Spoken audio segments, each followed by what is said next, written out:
You wake up and your body feels like it weighs 1,000 pounds. Not sick, not physically injured, just heavy.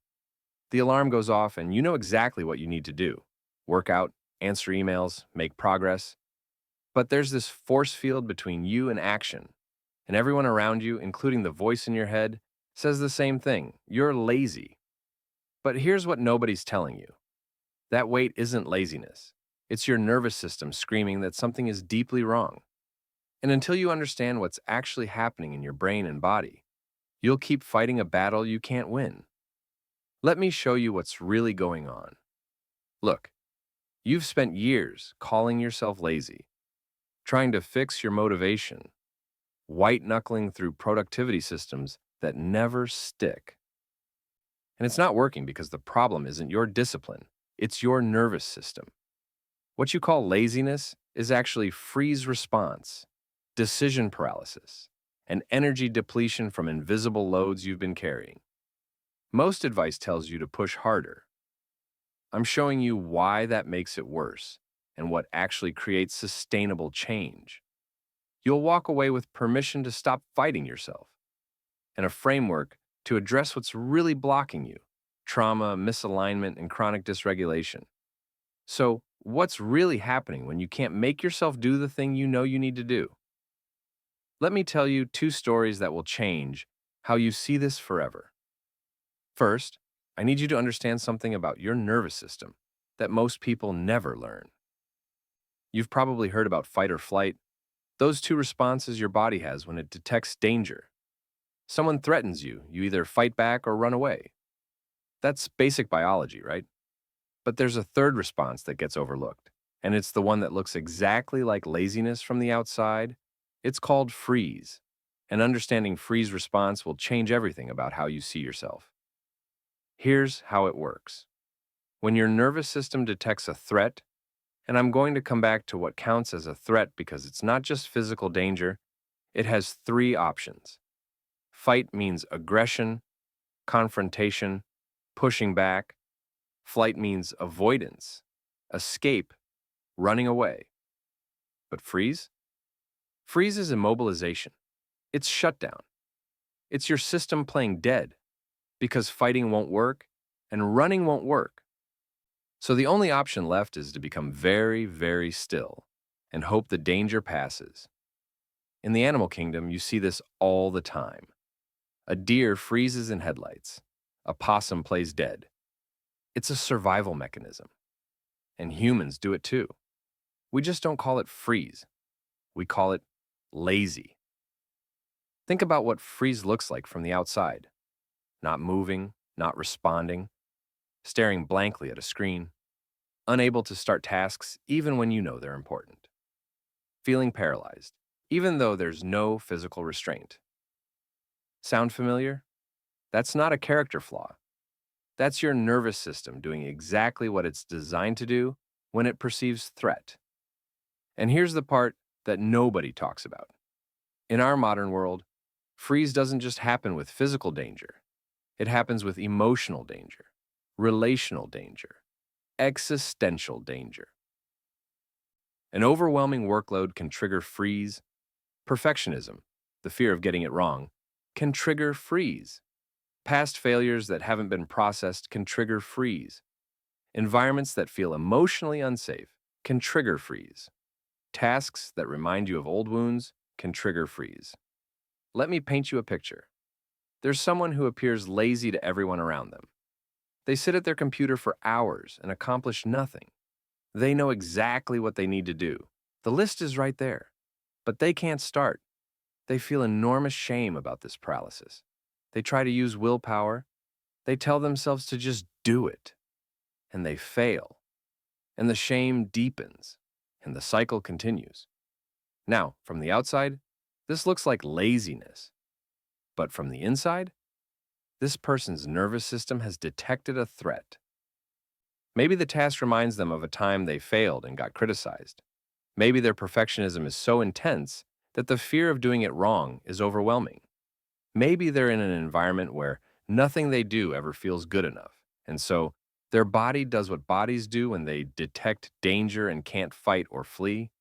It freezes, And here's the crucial part. They're not choosing this. This isn't a conscious decision to be lazy. This is an automatic nervous system response designed to keep them safe. To a traumatized nervous system, doing nothing feels safer than risking failure, rejection, or criticism. The freeze isn't the problem. It's the solution their body found to stay alive emotionally. And this often begins in childhood. Maybe they did something and got harshly criticized. Maybe they tried their best and someone told them it wasn't enough. Maybe they took a risk and got shamed for it. And in that moment, their brain learned something. Action equals danger, and freeze equals protection. Fast forward to adulthood, and now every challenging task triggers that old protection mechanism. Want to start a business? Freeze. What if you fail like before? Need to have a difficult conversation? Freeze.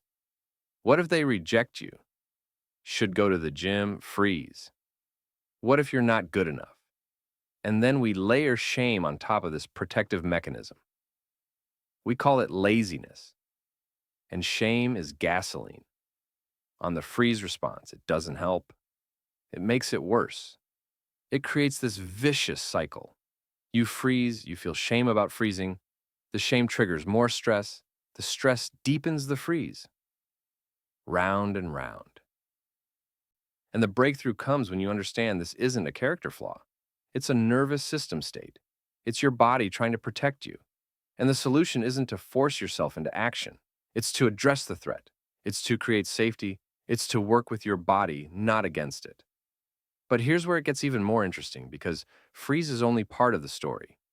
There's something else happening that nobody talks about, and it has to do with energy.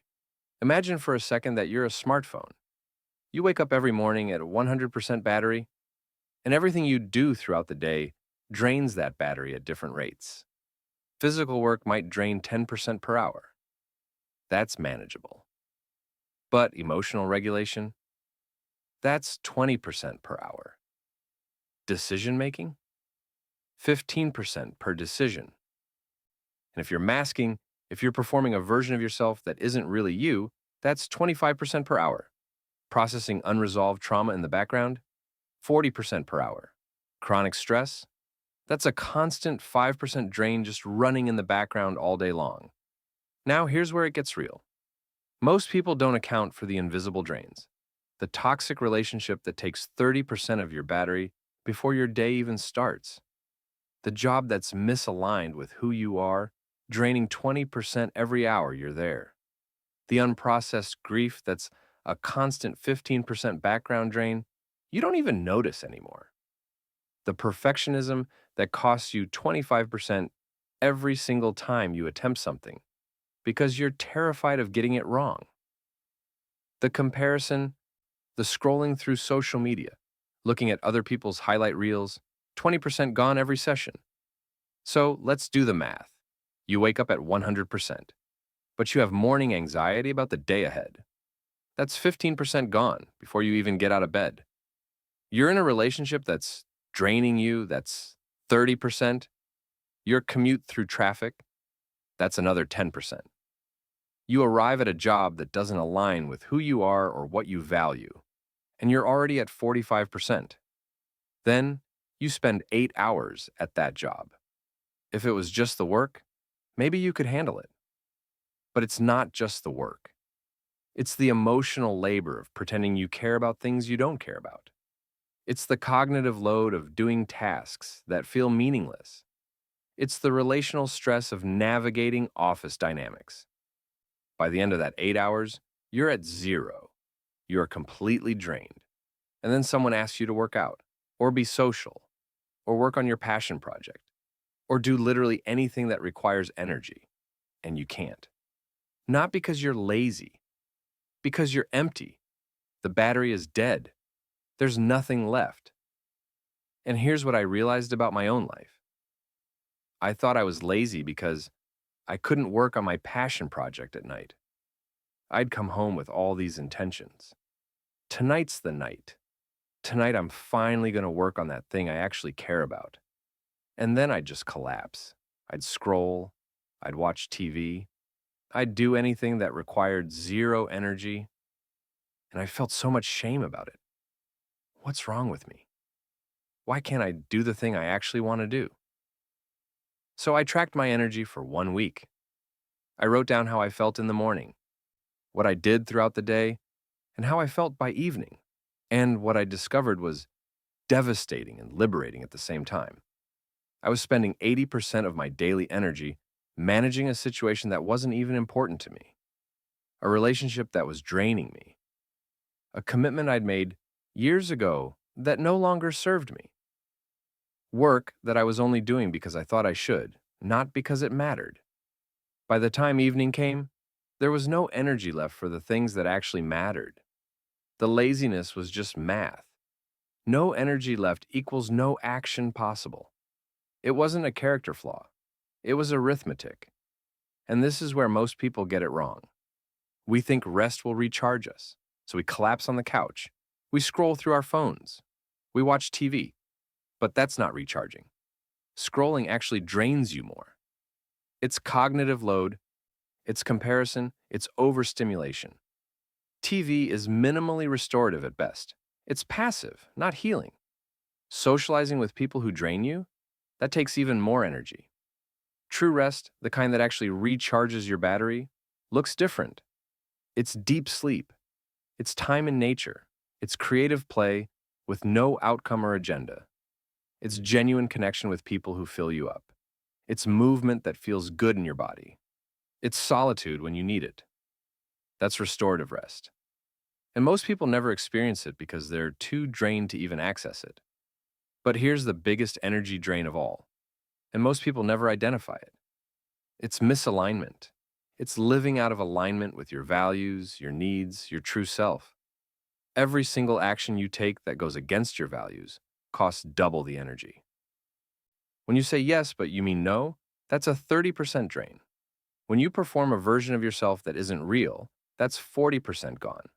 When you ignore your own needs to meet other people's expectations, that's 35%. When you work toward goals you don't actually want, goals someone else set for you, or goals your younger self chose before they knew better, that's 50%. Gone. Just like that. And when I started eliminating the energy drains instead of trying to add more productivity, everything changed.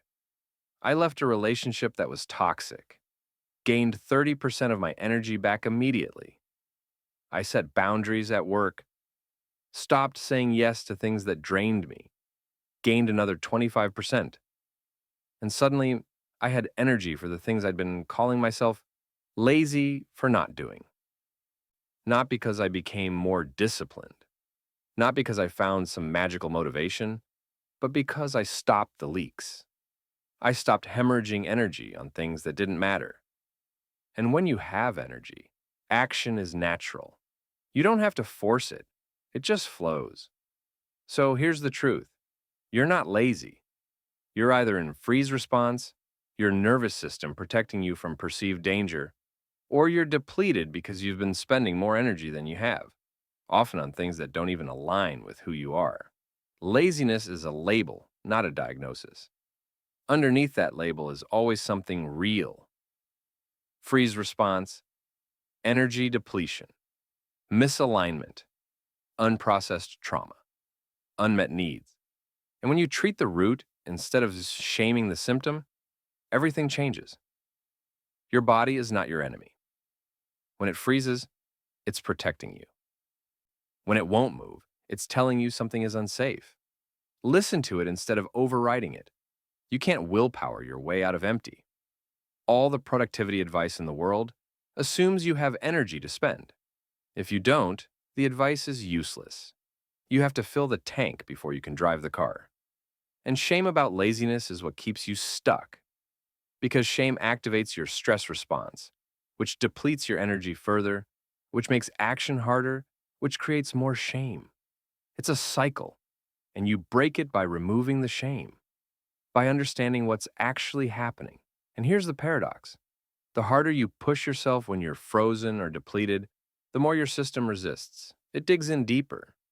But the more you rest, realign, and address the real issue, the more natural motivation returns. You don't have to chase it. It comes back on its own when the conditions are right. Sustainable action comes from alignment, safety, and adequate resources, not from forcing yourself when you're running on empty. So, what do you actually do about this? How do you move from frozen and depleted to flowing and resourced? Let me give you something practical. First, next time you feel lazy, pause. Just pause and ask yourself, is this actually freeze response? Am I actually depleted? Remove the shame by naming it accurately. Say it out loud if you have to. My nervous system is in protection mode, or I'm running on empty. This isn't laziness. This is biology. That one shift from shame to understanding changes everything.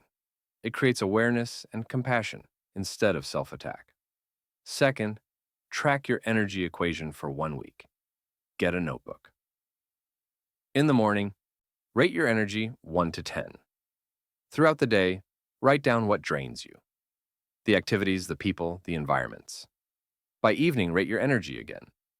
Do this for 7 days, and then look for patterns. What consistently drains you? What actually recharges you? This will reveal where your battery is leaking. And once you see it, you can address it. Third, identify one major drain and do something about it. From your tracking, pick the biggest energy drain. Maybe it's a toxic relationship. Maybe it's a soul-sucking job. Maybe it's chronic overcommitment. Maybe it's unprocessed trauma that needs professional support. Create one boundary or make one change this month to reduce that drain. If overcommitment drains you, say no to one recurring obligation. If a relationship drains you, have an honest conversation or create distance. Watch what happens to your energy levels when you stop the leak. Fourth, add one practice of true rest to your life. Not collapse on the couch rest, not scrolling rest. True restorative rest. A walk in nature. Creative play with no outcome. Deep sleep. Genuine connection with someone who fills you up. Schedule it like it's a meeting. Make it non-negotiable. Even 20 minutes of true rest beats hours of fake rest. Your body knows the difference. And fifth, befriend your freeze. When you feel frozen, don't fight it. Place your hand on your chest. Breathe slowly. And say, "Thank you for trying to protect me. What do you need to feel safe?" Often the answer is simple. Permission to rest. Reassurance that you're not actually in danger. A small first step instead of an overwhelming leap. Work with your nervous system, not against it. It's trying to help you, even when it doesn't feel like it. An ongoing check-in with yourself weekly. Am I living in alignment with my values? If the answer is no, identify one small adjustment. Because alignment equals energy. Misalignment equals depletion. You're not lazy for struggling with things that don't align with who you are. You're human. And being human means you need certain conditions to thrive. So here's what we've uncovered. You're not lazy. You're either in freeze response, your nervous system protecting you from perceived danger, or you're depleted because you've been spending more energy than you have, often on things that don't even matter to you. The solution isn't more discipline or motivation hacks. It's addressing what's actually happening. Calming your nervous system, eliminating energy drains, realigning your life with your values, and actually resting instead of just collapsing. You're not lazy, you're not broken, you're not failing at life. You're a human being with a nervous system that responds to threat, an energy system that requires resources, and a soul that knows when you're living out of alignment. What you call laziness is actually wisdom. It's your body telling you something needs to change. And the moment you stop fighting yourself and start listening, everything shifts. I know you've been calling yourself lazy for years. I know you've tried to force yourself to be different, to do more, to be more. And I know how exhausting it is to keep failing at something you think should be simple. But it's not simple. You're not simple. You're complex and hurt, and trying so hard with a system that's overwhelmed. And you deserve compassion, not contempt. You deserve understanding, not shame. You deserve to know the truth. You're not lazy. You're human. And being human is hard enough without waging war against yourself. If this landed, if you've been calling yourself lazy and you just realized it's something else, drop a comment and tell me what you discovered. What's the real thing underneath your laziness? Freeze, depletion, misalignment? And if you want more of this kind of truth that breaks through the BS and actually helps you understand yourself, subscribe. Not because I need it, but because you deserve content that sees you clearly instead of shaming you. I'll see you in the next one. Now go be gentle with yourself.